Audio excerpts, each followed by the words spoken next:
Hello.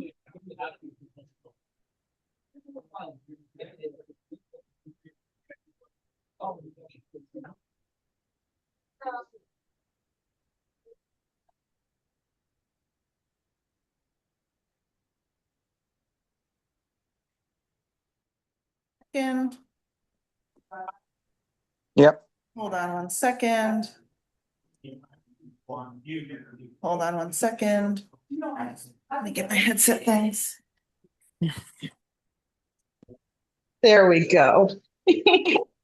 Okay.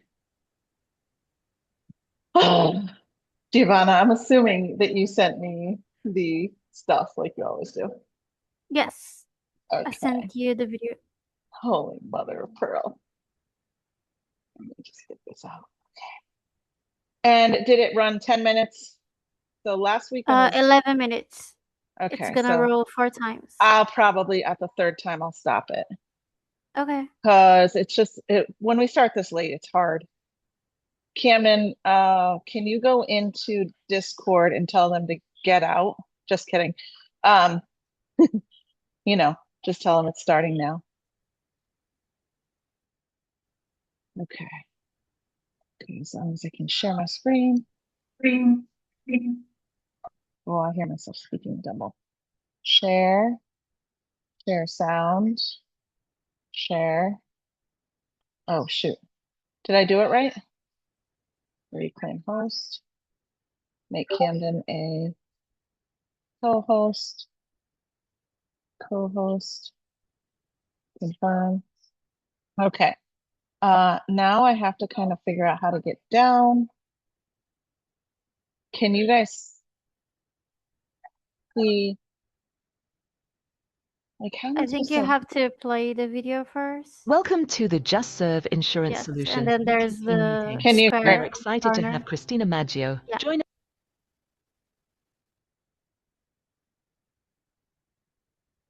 Is that good? Yeah. Okay. All right. I'm gonna mute myself out. There's 8 people in the waiting room. Go ahead and let them in. Today as our special guest. Let's start by recognizing our top 5 performers for the week of August 1st through the 7th. Congratulations to all of you on your hard work. We are also celebrating our team members who achieved over 5,000 in AP this week. Your dedication is truly paying off. Moving on to our top 5 agents for the week of July 15th to the 21st, our third week of the month.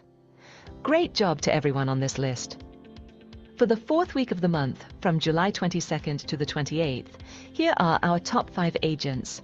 Keep up the excellent momentum. Looking at the month-to-date totals for the third week, we want to highlight the persistence and focus shown by our top 5 agents. And here are our top 5 agents, month-to-date for the fourth week. Your hard work behind the scenes continues to drive these meaningful results. A huge congratulations to Heather Robeson on a big annuity sale, closing 2 deals for a total of $37,744 in AP. Let's look at the wins behind our growth. Valia May showed great consistency, and Heather Robeson stayed focused through the finish line. Here is a look at your weekly schedule to help you stay connected and informed. Please take note of the upcoming meetings on Discord and Zoom. For our August book of the month, we are reading Pick Money by Sean Meike. Join the discussion on Discord Tuesdays and Thursdays at 9 a.m. Eastern. Does your family need healthcare? Family and agent group health plans are now available to all. A big thank you to Integrity for this new resource. You can find more details at the link on your screen. Interested in learning more about how we work? Register for our free virtual business overview to see why so many agents have made the switch to FFL. Details can be found at the URL provided. Mark your calendars. The Ignite Sales Conference is happening on September 10th, 2026 in Fort Lauderdale. Free registration is now live at the link on your screen. You can ignite your team and unlock rewards by helping your recruits attend the Ignite event. There are a maximum of 5 winners for this contest, so reach out and get your team committed. Qualify by having your downlines attend Ignite between August 16th and 22nd to receive prizes like free Airbnb stays, flight reimbursement, or Uber gift cards. All teams are invited to the El Paso lock-in, happening from October 28th to November 1st. Welcome to the Just Serve Insurance Solutions weekly team meeting. We are excited to have Christina Maggio join us today as our special guest. Let's start by recognizing our top 5 performers for the week of August 1st through the 7th. Congratulations to all of you on your hard work. We are also celebrating our team members who achieved over 5,000 in AP this week. Your dedication is truly paying off. Moving on to our top 5 agents for the week of July 15th to the 21st, our 3rd week of the month. Great job to everyone on this list. For the 4th week of the month, from July 22nd to the 28th, here are our top 5 agents. Keep up the excellent momentum. Looking at the month-to-date totals for the 3rd week, we want to highlight the persistence and focus shown by our top 5 agents. And here are our top 5 agents month-to-date for the 4th week. Your hard work behind the scenes continues to drive these meaningful results. A huge congratulations to Heather Robeson on a big annuity sale, closing 2 deals for a total of $37,744 in AP. Let's look at the wins behind our growth. Valia May showed great consistency, and Heather Robeson stayed focused through the finish line. Here is a look at your weekly schedule to help you stay connected and informed. Please take note of the upcoming meetings on Discord and Zoom. For our August book of the month, we are reading Pick Money by Sean Meike. Join the discussion on Discord Tuesdays and Thursdays at 9 a.m. Eastern. Does your family need healthcare? Family and agent group health plans are now available to all. A big thank you to Integrity for this new resource. You can find more details at the link on your screen. Interested in learning more about how we work? Register for our free virtual business overview to see why so many agents have made the switch to FFL. Details can be found at the URL provided. Mark your calendars. The Ignite Sales Conference is happening on September 10th, 2026 in Fort Lauderdale. Free registration is now live at the link on your screen. You can ignite your team and unlock rewards by helping your recruits attend the Ignite event. There are a maximum of 5 winners for this contest, so reach out and get your team committed.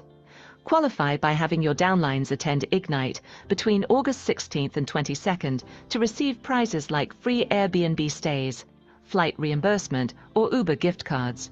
All teams are invited to the El Paso lock-in, happening from October 28th to November 1st. Welcome to the Just Serve Insurance Solutions weekly team meeting. We are excited to have Christina Maggio join us today as our special guest. Let's start by recognizing our top 5 performers for the week of August 1st through the 7th. Congratulations to all of you on your hard work. We are also celebrating our team members who achieved over 5,000 in AP this week. Your dedication is truly paying off. Moving on to our top 5 agents for the week of July 15th to the 21st, our 3rd week of the month. Great job to everyone on this list. For the 4th week of the month, from July 22nd to the 28th, here are our top 5 agents. Keep up the excellent momentum. Looking at the month-to-date totals for the 3rd week, we want to highlight the persistence and focus shown by our top 5 agents. And here are our top 5 agents month-to-date for the 4th week. Your hard work behind the scenes continues to drive these meaningful results. A huge congratulations to Heather Robeson on a big annuity sale, closing 2 deals for a total of $37,744 in AP. Let's look at the wins behind our growth. Valia May showed great consistency, and Heather Robeson stayed focused through the finish line. Here is a look at your weekly schedule to help you stay connected and informed. Please take note of the upcoming meetings on Discord and Zoom. For our August book of the month, we are reading Pick Money by Sean Meike. Join the discussion on Discord Tuesdays and Thursdays at 9 a.m. Eastern. Does your family need healthcare? Family and agent group health plans are now available to all. A big thank you to Integrity for this new resource. You can find more details at the link on your screen. Interested in learning more about how we work? Register for our free virtual business overview to see why so many agents have made the switch to FFL. Details can be found at the URL provided. Mark your calendars. The Ignite Sales Conference is happening on September 10th, 2026 in Fort Lauderdale. Free registration is now live at the link on your screen. You can ignite your team and unlock rewards by helping your recruits attend the Ignite event. There are a maximum of 5 winners for this contest, so reach out and get your team committed.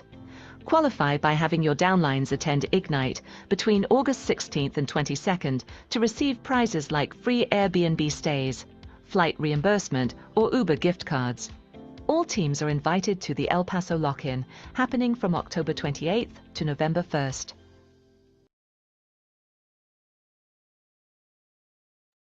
All right, guys, thank you so much for hopping in. I just had to let somebody else in. I appreciate you and for showing up and for being here. I am actually live from the Boston Lock-In, Boston, Massachusetts. And yes, y'all know I flew here. I don't even know what, don't even ask me my schedule.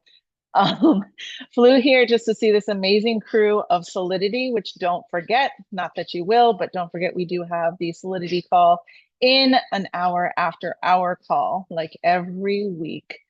So with that being said, I am welcoming today and very happy for our call, because who we have on this call is someone extremely important to me, somebody who's guided me from the minute I knew her. Someone who's going to talk today about how to build a team from zero. Basically just starting out. We hear about it all the time. We talk about it all the time, but someone who's truly built a team and continues to, doesn't stop every single day. Someone willing to do whatever it is that she can to make our team successful, and someone I care deeply for. So thank you so much. And I'd like to everybody to give her just serve warm welcome to Christina Maggio. Thank you, Christina, for hopping on. Of course, I'm happy to be on. I'm happy to be on with all of you. How's everybody doing? You guys can unmute, obviously. Go ahead. Hey, Christina. Hey, KG. Hey. Good to see all your beautiful faces. All right. Thanks for So having me on, Heather. I appreciate you. Obviously, we're in the same house. She's somewhere else. I don't even know where she is. We've been really busy here learning. Guys, if you aren't getting to the events, you're stopping yourself from actually physically learning more and being around people. Christina, would you say that getting to the events is extremely important? And why would you say that it is? Yeah, absolutely. Ultimately, big decisions are made after big events. And I think if you haven't been to an FFL event, you're not necessarily bought in. FFL is the largest IMO in the insurance space, and what we do is literally remarkable. Like our so-called competition doesn't even write half as much as we do each year. So getting in front of top leaders and top producers in the industry is key to actually understanding what this opportunity offers. So you absolutely have to be at every event. If you're not at an event, if you're not going to the events, rather, you're just not serious about leveling up your business. 100%. And actually, Christina, that's where I met you the first time. It was Yeah. right.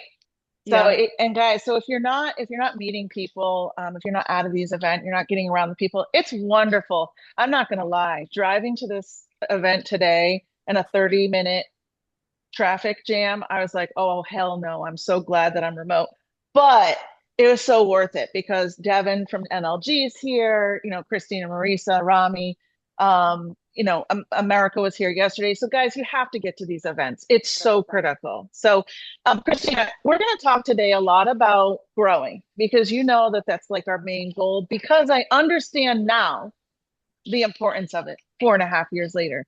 I'm not going to regret not knowing for 4 years, or I knew, people tell me, but I'm not going to regret what's happened. However, for somebody who's just starting out, we have a very big slew of different types of people on this call. We have people from other teams. We have people who are like still in licensing. We have we have everybody on here.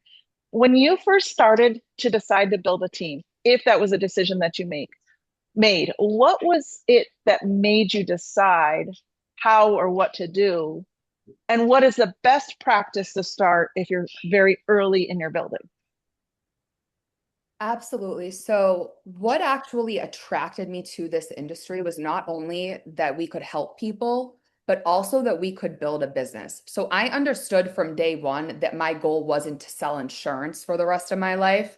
Though it's great, though you can make an absolutely amazing income, that was never my goal. I wanted to build a business where I was going to be able to make passive income. So, I understood from day one that that was why I was so attracted to the opportunity.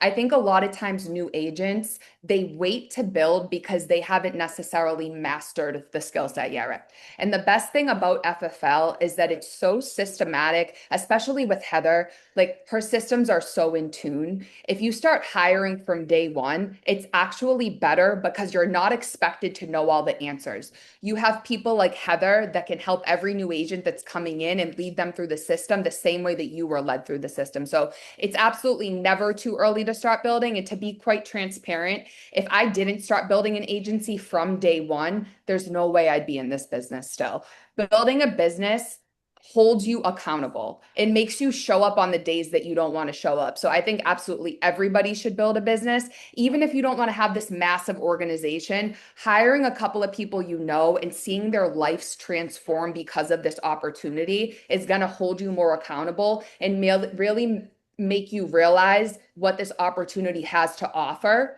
And to be honest, if you're not sharing the opportunity with people that you know could possibly that could use it, you're being really selfish, especially if it's because you don't think that you have all the answers.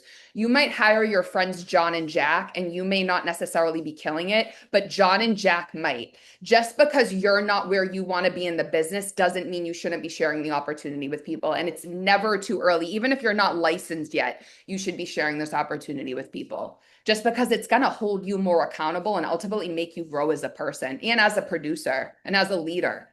Yeah, 100%. Well, two things that you said to me, I'm going to remember that there's two because everybody knows my memory.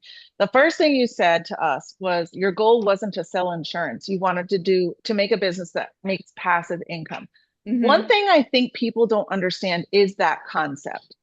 Break Okay. that down and have somebody who, like, they got licensed.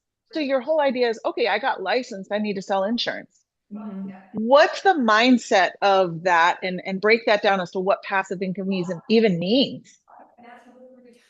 So Trey always says this. He always says Andrew Taylor makes the biggest impact and sells the most insurance. And why does Andrew do that? Andrew personally doesn't sell insurance anymore, but as an organization, Andrew's organization pays the most amount of simplified issued life insurance in the insurance space outside of Family First Life. So not only is he having a massive impact on the community and throughout the United States, but he's also making income passively without personally producing. So when I first thought about a business opportunity or a business model, there's a million sales opportunities, but nothing like the life insurance space where we can make override income like this.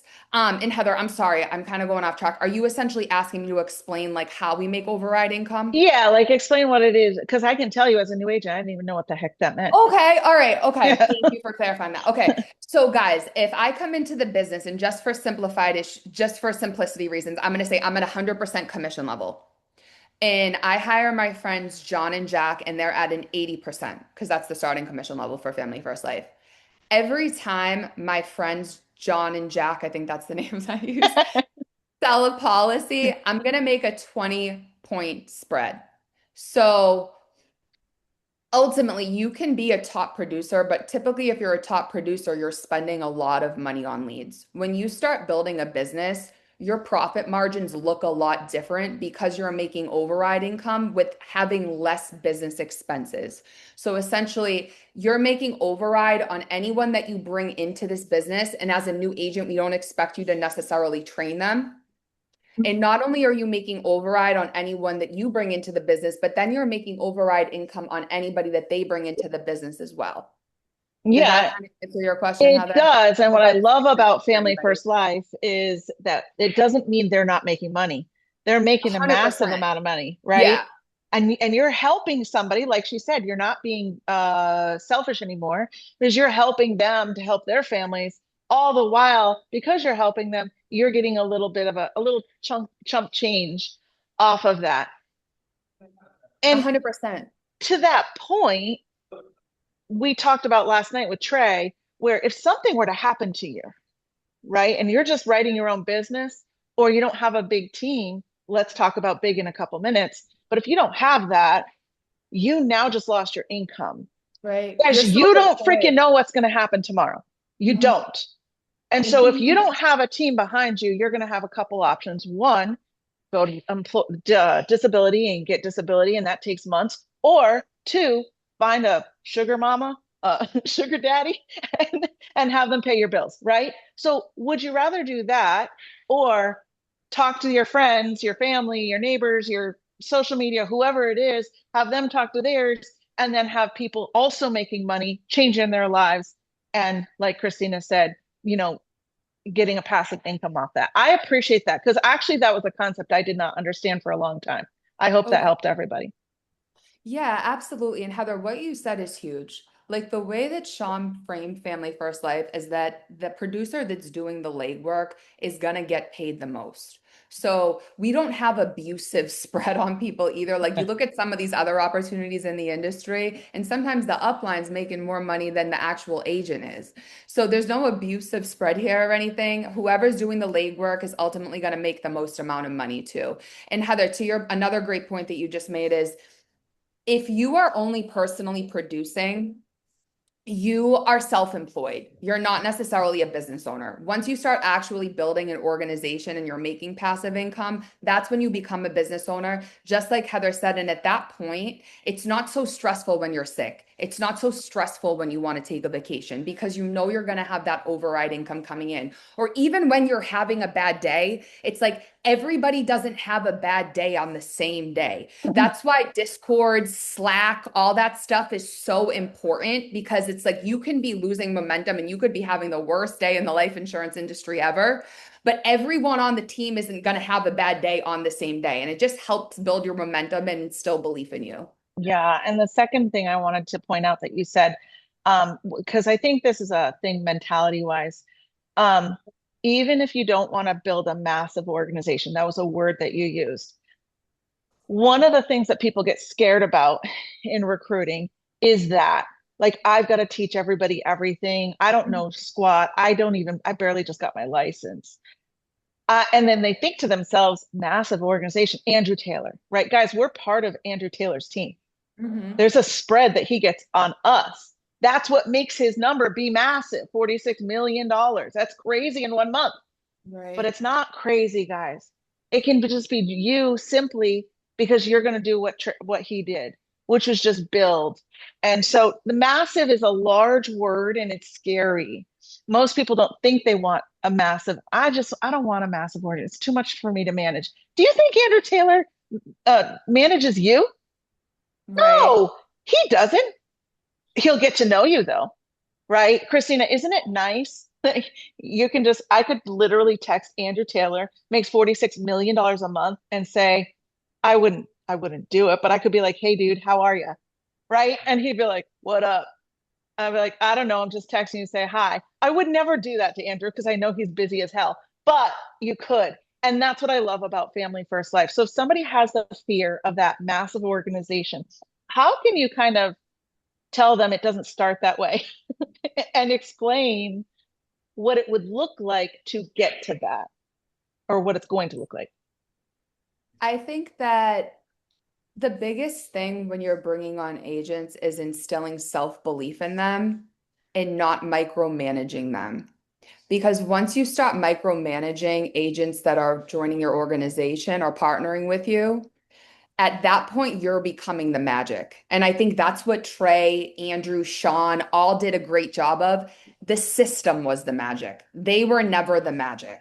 When you're the magic, everyone is dependent on you. And it's like, if you don't show up or you can't do XYZ, everything crumbles. So you need to have everything systematic. That way there's just an order of operations for everyone to see success. Yeah. And it just makes it simple. It does. And it just Exactly. makes it simple steps. Yeah, Simple you steps don't for you want to to be actually build. micromanaging, hand holding, none of that. That's not who you want to be working with. There needs to be a level of self-sufficiency there. Yeah, 100%. Guys, if you have any specific questions, make sure you're putting them in the chat. Christina, so where do you, or where did you, when you started, get most of your agents from? And then we're true, we tell the truth the whole time. Where do you get your agents from mostly now? Yeah, absolutely. So, my sister Marisa Maggio, I'm sure you're all familiar with Marisa, we kind of came in this thing together. So when we initially started building the organization about 6 years ago, we were doing all cold market. I mean, investing like over 10 grand a month in all cold market resources. The push on, there wasn't such a push on social media back then. And we found out very quickly that cold market is great. If you're really trying to recruit at a high level, you should absolutely utilize cold market, but it shouldn't be your only recruiting lead resource. And the reason for that is when you have ZipRecruiter ads, you have Google ads, you have ads on, I don't know, pick your favorite job forum website. Those people are applying to you. You can't necessarily select the type of audience that you're trying to reach. So now we still do utilize cold market, but we're definitely not spending $10,000, $20,000 a month on it like we were previously. And we have some A1 producers that have came from cold market. So I'm not knocking it. But now most of our recruiting is done through warm market or just social media outreach, just engaging with people because social media is free and it also allows you to pick who pick your audience essentially. You can look at sorry guys, I can't double task. There's so much background noise going on in here. You essentially can choose who you want to reach out to, who you want to try to recruit, who you want to try to build relationships with. So honestly, pretty much everyone that I've recruited, I'll say the past year or so, I have recruited some people from cold market, but it's mainly just been social media outreach and just warm market. Like even like Uber drivers, servers, like if they give me good service, if I'm in Aritzia and the woman helping me find outfits for convention is awesome, I'll try to recruit her. Like I just share the opportunity with everyone. And sometimes does it work? Absolutely. Sometimes are they like, I'm good, they think I'm crazy? Absolutely. But it's like, at least I know I shared the opportunity. I did my part. And a lot of times you'll share the opportunity with someone. One thing I do always do, so say I meet an Uber driver, I always have them follow me on Instagram because they may not understand the opportunity from the jump, but what they're gonna start doing. So I meet, they're my Uber driver. I send them an overview video to watch. I'm like, let me know what you think when you've had a chance to review the overview video. I think you'd crush it at what we do. Follow them on Instagram, have them follow me back. And then they start watching my stories. They start watching my posts. So they may not jump on the opportunity initially, but there's been a lot of people that have circled back just because they watched me be consistent in this business for 3, 6, 9 months, sometimes years even. So to answer your question, Heather, pretty much all warm market or just actually meeting people organically. And then just social media outreach for the most part. And then we use Google ads and whatnot too. And so what you kind of said was that you're planting seeds all the time, every day. All the time. All the Every time. day. Huh. All right, good. And there's different ways that you can plant those seeds. We all, and social media I think has been huge because of obviously since COVID and all that, it amplified things. One of the things I struggle with is the warm market people. I don't even want to work with some people. I've got one in Facebook right now who keeps kind of bugging me, but she's like from high school. And I'm like, dude, we're 50 something years old. And why do you even want to do this? Like, I don't know if I want to get that close to you. I didn't like you in high school. Why would I like you now? But how do you manage, basically not sounding salesy or desperate, but then also vetting out the people that, or should you not vet out people like her? Because she could have changed. We're 51 now, right? How do you manage like who you choose and what you choose and what do you do? Just curious. Yeah, no, that's a great question. Because making sure that you're partnering with the right agents is important. At the end of the day, you're building your culture, you're building your organization. So if you don't even want to have a 5-minute phone conversation with someone, you absolutely should not hire that person. Like I know people change, Heather, but if you didn't like her in high school, just I just probably wouldn't answer, to be honest. I hold grudges though, so that's just me. But when we first started recruiting, guys, I had no idea what I was doing. Like, no idea at all. I was hiring everyone, and I learned very quickly that wasn't gonna allow me to build the culture that I wanted within our organization. So we learned very quickly that we had to be more particular on who we were partnering with.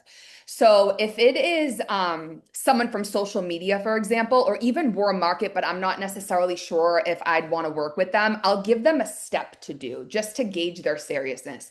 So I might send them like an overview. I might ask them to join our BOM on Saturday, just something like that. And then I'll tell them to follow up with me after they do that.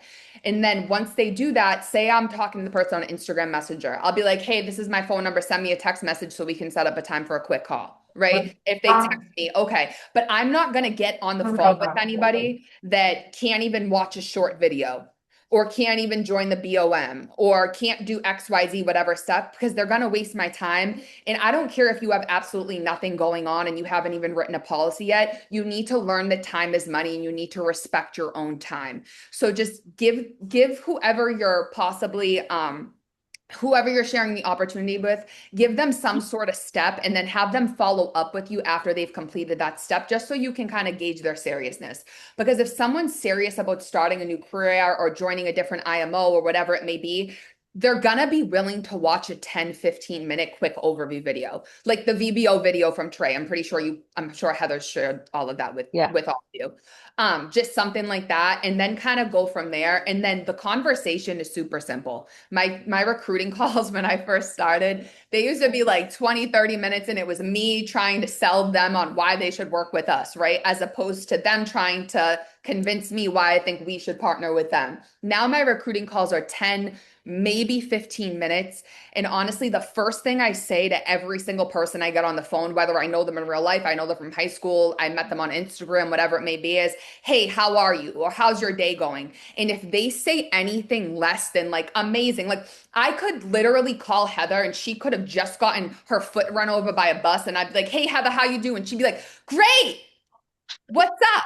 Like, that's who I want to work with. Like, if I call someone and I'm like, hey, how are you doing? And they're like, I'm okay. Okay, well, I'm great. So I don't want to work with you. Like, I already know off the jump, I don't want to work with you. Okay, what has you interested in possibly joining the life insurance industry? I'm just looking for a job. Okay, dude, this ain't a job. This is not just a job. This is a business. Okay. Like, I already know from the jump just by asking simple questions like that if I want to work with somebody. So I usually just gauge them on, like, honestly, at this point now, I could talk to someone for like 30-40 seconds and I know if I'm working with them or not. And if I know it's not going to be a good fit, normally the way I'll just get them off the phone. So sorry, I'm like going on a tangent. No, right now. that's actually really good. Go on with that one. Yeah, like if I have to get someone off the phone, because I get this question all the time. There was an agent that called me the other day and he's like, can you just do this recruiting call for me? Like, and I'll just listen. And I did it. And then he's like, I don't know how to get people off the phone if I don't think they're a good fit. I was like, dude, especially if they're from social media, like if you don't even know them in real life, just be like, hey, so our agency only partners with about 10 new agents a month. We're doing interviews over the next week or two. I'll follow up with you next week if I think you can be a good fit. Just something like that. So like, if you're not comfortable just being like, hey, I don't think this is going to be a good fit, like I am, I'm super direct. I don't want to waste your time or mine, but just say something along the lines of that. Okay, our organization does only partner with about 10 new agents a month. We're still doing interviews over the next week or so. Myself or my assistant will follow up with you if we think that we want to move forward, and just get off the phone. But don't talk to someone for 19 minutes and try to convince them why FFL is the best opportunity since sliced bread. Or the best thing since sliced bread, rather, if you know you don't want to work with that person. And just gauge them with like silly questions like, how are you? Or just basic questions like, how are you? Why do you want to join the insurance industry? Have you ever been in a commission-based sales position?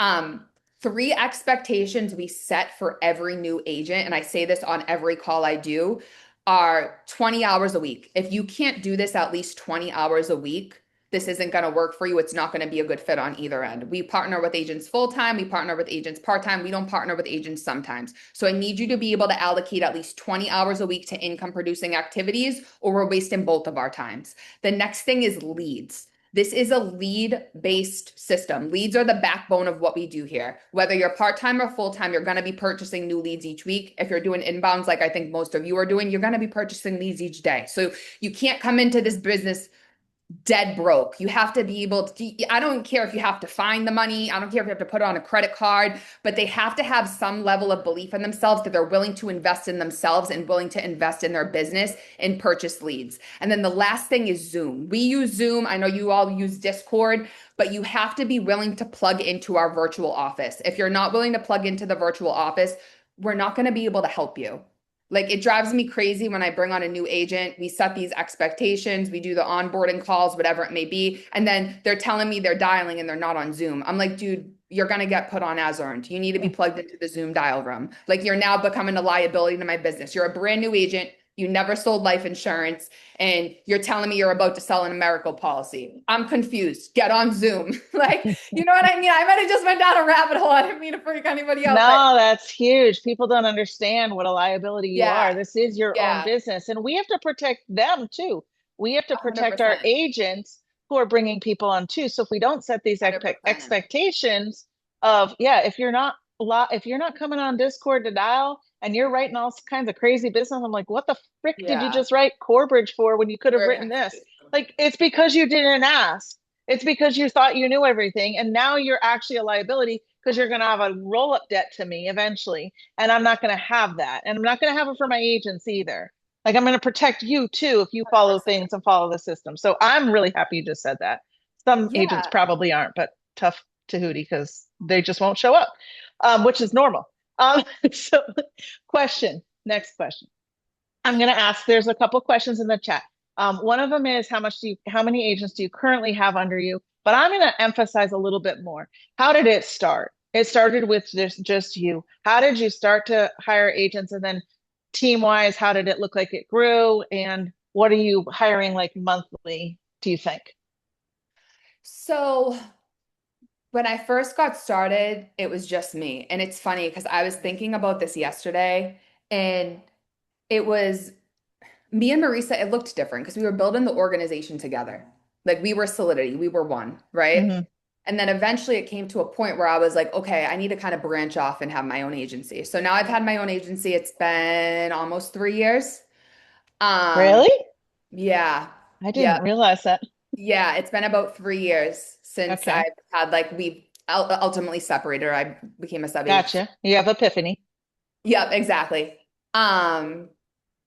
So it looks a lot different now than when we initially got started because we were kind of building it together and then we decided to branch out. Okay. I hope that just answered your question, Heather. And I'm Yeah. sorry, what was the follow-up question? And then it was kind of like, okay, so then how many are you hiring now? And what's your total agency?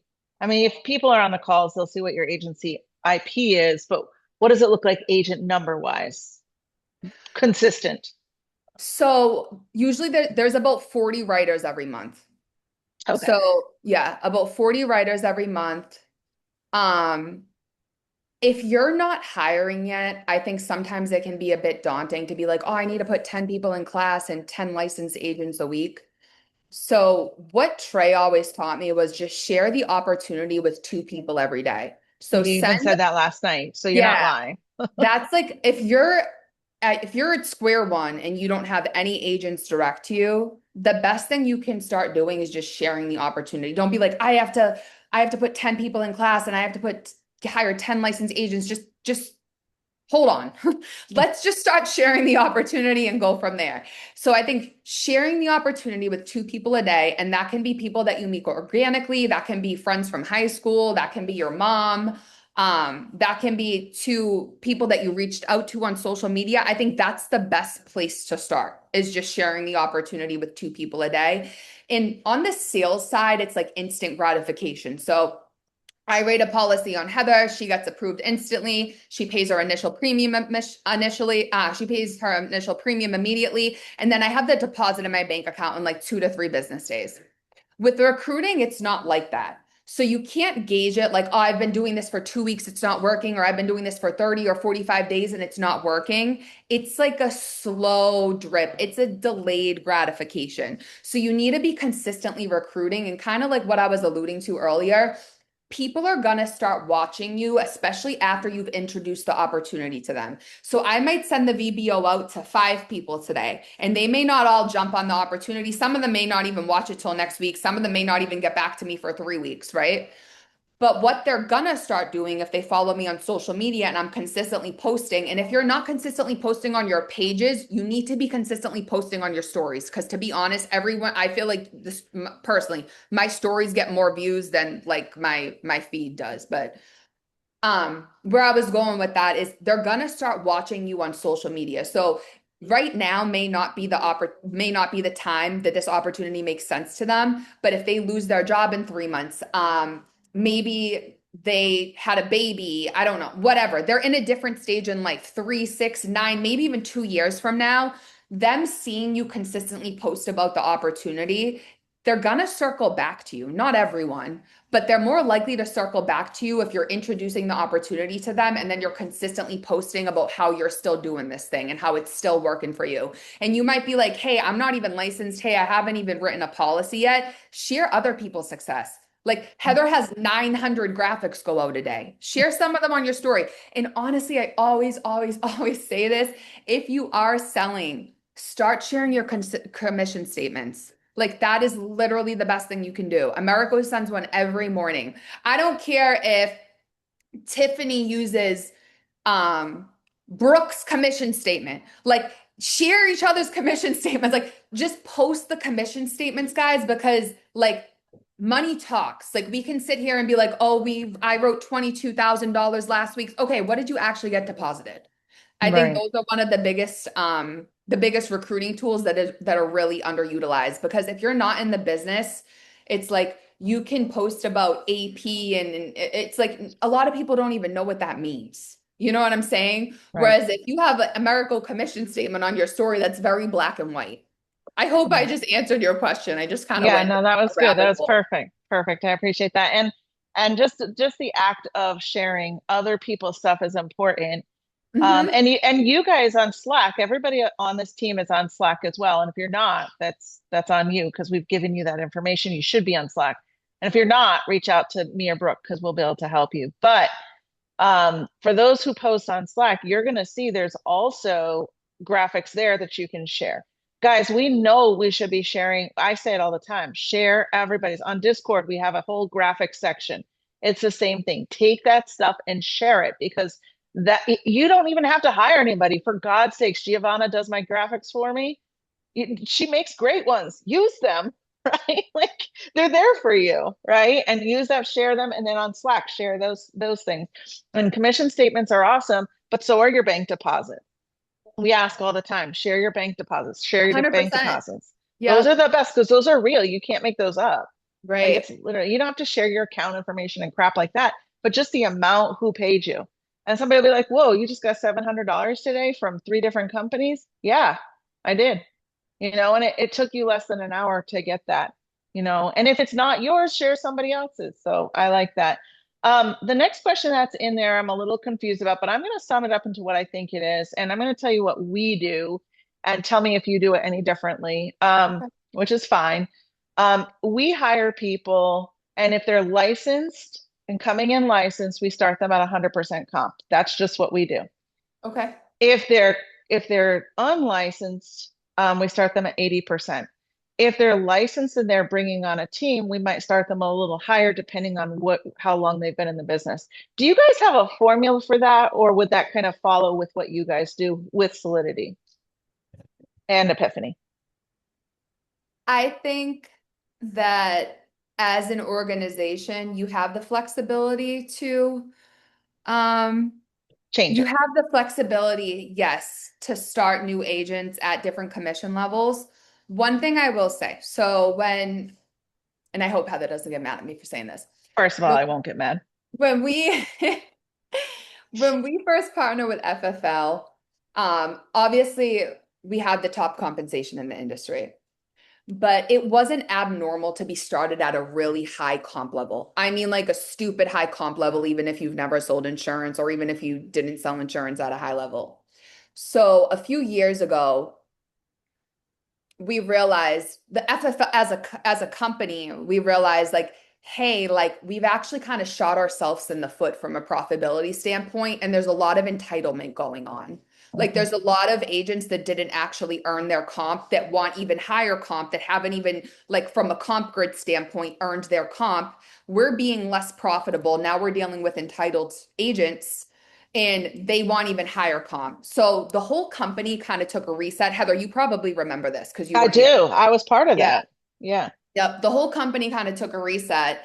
And now, to be honest, I think Heather starting agents that are licensed at 100% comp is actually really, really gracious because most agents start at an 80% and they just work their way up that comp grid. And to be honest, if you look at the comp guidelines, if you're working, even if you're working part-time, it's really easy to move from an 80 to like 100. Like Hmm. it's not, yeah, you don't have to write 60 grand a month to get moved up to that 100% commission level. What I will say is if someone's coming in with an organization, they're licensed, they're all ready to write, to me that does make sense to possibly start them a bit higher, just so there's no hierarchy changes that essentially have to be done after they hit the Right. numbers and whatnot. That's a little bit different if you're coming in and you actually have an organization. But to be honest, at starting comp is an 80%. Yeah. It's like $5,000 issue paid 2 months back to back bumps you up to an 85. Now, even if you're working, sometimes you should be able to figure that out, you know? So if you're And actually that's, working and your skill set isn't necessarily there, you should be able to move up the comp grid pretty. yeah. And the comp grid is pretty easy to follow. It's on everybody's website, so it's easy to follow. Um, it's a normal comp grid. So I hope that answered that question, kind of. Um, no other questions in the chat. So my next question is going to be and I respect your time, and plus I know that there's a lot of people here who need help. So my next question is, and my last question, and then you can say whatever you want, is what do you think the biggest mistake a newer agent will make when they're trying to build a team is? They hire the wrong people and they don't set the proper expectations. It's super important that when you're hiring, even if you haven't hired anyone yet, that you're doing it with intentionality and that you understand that you're establishing an organization, you're establishing a culture for your organization. So you need to figure out what you want that culture to be and what you want it to look like and the type of people that you want to partner with, because ultimately you're building a business and you may not feel like that right now, especially if you haven't hired anyone, or maybe you have a couple people that are working with you directly. But it's really important to establish, like in your mind, this is what I want our culture to look like. This is what I want the expectations to look like, and be extremely intentional and open when you're having conversations with people that you may potentially be partnering with. I agree. I agree highly. And to tie it all together for somebody who's not like from the beginning of our call, we talked about agents who just don't even think that it's right for them.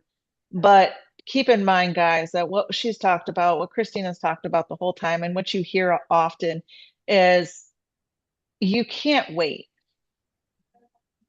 You actually can, but you're going to hurt yourself in the long run if you wait to introduce this to just two people a day, like she said, and Trey says, two people a day. Just introduce it, plant those seeds, and um, two people a day is not a lot. It can be any kind of people. Doesn't mean you'll hire them, like you just said, right? They might not be a good fit for your team, but you'll at least plant the seed. And what happens when you plant a seed, for any gardeners out there, if you don't know how to garden, that's fine. You don't have to be a good gardener. You just have to understand the concept that when that seed grows, things happen. Leaves grow. Those leaves reach out, more roots will grow. That root will root out to another plant. Like you've got to just keep planting those seeds, and social media is a great way to do that. And there's other cold market ways that you can do it too. We do introduce cold market to our team as well. But that stuff costs money, right? So that's hard when you're trying to write business, buy leads, when you have free social media. So, Christina, I don't see any other questions in the chat, and I do appreciate your time and appreciate you being on here so last minute. Thank you for that. And team, if you can just give her a little shout out. There's a lot on Discord. Discord's pretty awesome, but this has some stuff too. So I'm going to give you some love right now. There you go. There Thank you you. go. All right, guys. So thank you, Christina, for hopping on. And thank you guys for hopping on. Any questions? Anybody need anything? We have a major, massive thing happening in, I don't even know, today's Thursday. So in 2 days, anybody in the Albuquerque, New Mexico, not that anybody really comes out to that part of the world, but if you're in that area, hop over to Albuquerque because I will be there for Aranza and SEMA Insurance opening up their brand new office. So let's get a shout out to them for opening their office. Good job, guys. They are coming in hot with lots of agents getting licensed. We have agents coming for California. The inbound lock-in is next week, so we'll be there. In fact, all of SEMA, I think, is coming to that, or at least the main agents who are I'm going to get to see and meet on Saturday. So I'm excited that Trey is actually coming out to Albuquerque. So that's exciting. Trey will be at the inbound as well. And then we have our Ignite, and don't forget Ignite. Our El Paso lock-in. So thank you guys so much. Have an awesome day. I'll see you guys back on Discord. Thank you, Christina. Got it. Bye, guys.